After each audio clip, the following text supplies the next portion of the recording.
Dalam ini kegiatan dilaksanakan mulai dari tanggal 2 sampai dengan tanggal 6 besok. Nah, ini dengan tujuan untuk menyatukan pemahaman seni. Karena pementasan seni ini terbagi atas 6, yaitu seni tari atau seni gerak, seni musik atau seni suara, seni lukis atau seni pahat, dan kemudian seni drama atau seni teater. Nah, ini elaborasi antara seni satu sama yang lain.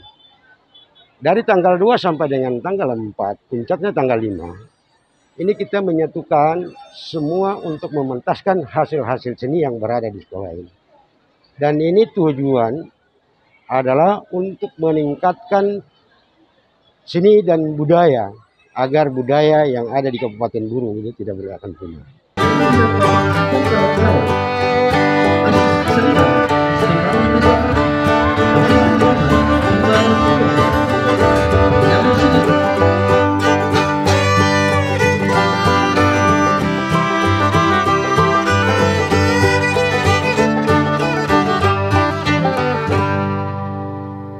Terima kasih sudah nonton. Jangan lupa like, subscribe, dan share ya.